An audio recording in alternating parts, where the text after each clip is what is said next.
What's going on, guys? I'm sitting there looking down at my screen right here because I got my camera actually setting up on top of my TV for this recording, um, for this review. I wanted to try to get it to where y'all can see all my guns, man. I tried everything I can do because I've been getting requested that, my friends been requesting, and my subscribers and everything, that they want to see all my guns. Well, that's about as good as I can do. I mean, I can't get my other AKs up there with a suppressor on it, and it's very hard to see because the glare from my light up there. And then, I got my ER-25 over there in a case.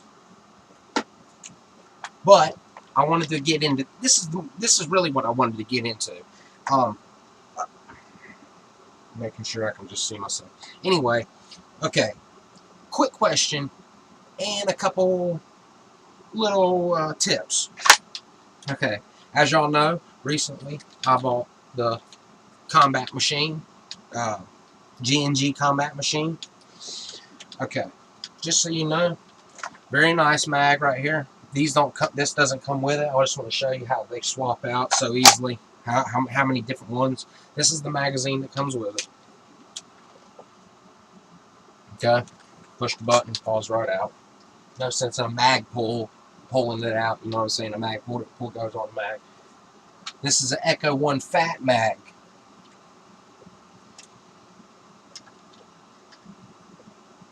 Tan by G&G, or no, I mean by Echo 1. Excuse me. What am I talking about? That's an Echo 1 Fat mag. Boom. Just a little bit of wall, nothing, back and forth a little bit. Didn't have anything, no problems with any misfeeds or anything like that. Okay, it's not good to do that, guys. Anyway, I run a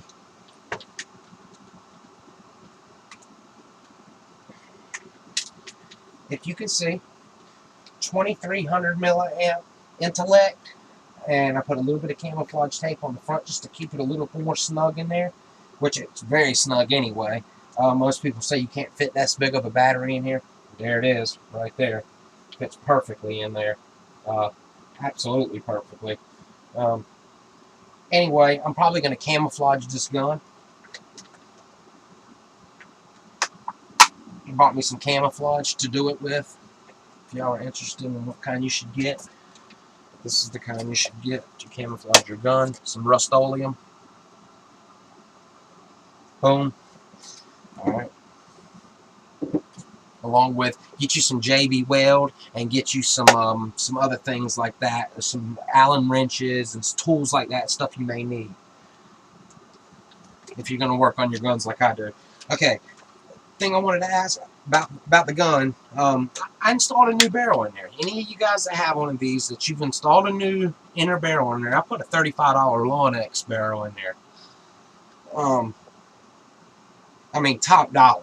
And it's still, when you shoot this thing, it's just all over the place. It's literally, it's like all over the place. And me personally, I don't want my gun to be going all over the place like that. And even though I got this just to play around with, it's weird. It's like the barrel, and if I'm not mistaken, it could be the hop-up unit.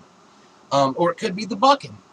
I use the stock bucking and the stock hop-up on there, and I just put the inner barrel, the new inner barrel in there.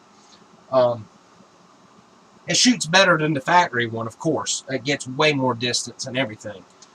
603 millimeter diameter, and then it's, oh god, whatever, I can't remember. I'm not real good. I just started doing my internals and stuff like that. I've been doing them for about 3 months now, learning all my stuff. 4 months, learning all my stuff. Maybe a little longer. Yeah, about four and a half months. Externally, I can do just about anything to the gun. To anyone, pretty much all the guns I've worked on, except gas guns. AEGs, I love those. Anyway, I'm a camouflage this guy, so this is going to be one of my little workhorses. And but yeah, if you have any ideas, tell me. And I just wanted to prove to y'all this. Well, this is a G&G mag, so of course it should fit a G&G. That'll help with your grip right here if you want to hold it like this. It's really to help pull it out real quick, but there, you don't, why pull it out when it drops out? Anyway, that just shows you. I'm not going to use this magazine. I'm going to keep this original. That way if I ever sell this gun and fix it back up and sell it or whatever, after I use it and bring her back to her normal shape, because after I use it, I'm sure I'm going to abuse it. Anyway, I'll have that for the factory, so I don't use that. But anyway, I've got hundreds of mags, hundreds probably of M4. I got at least 75 probably, if not 100. But anyway, yeah, I got the same hop-up unit in my Banff, the JG Banff, and I'm not sure if it's because I ran a lipo in that. Is that why it got such a good straight line out of that? And that was with a crappy. That's with the actual barrel and hop-up unit that came out, the metal version of this one.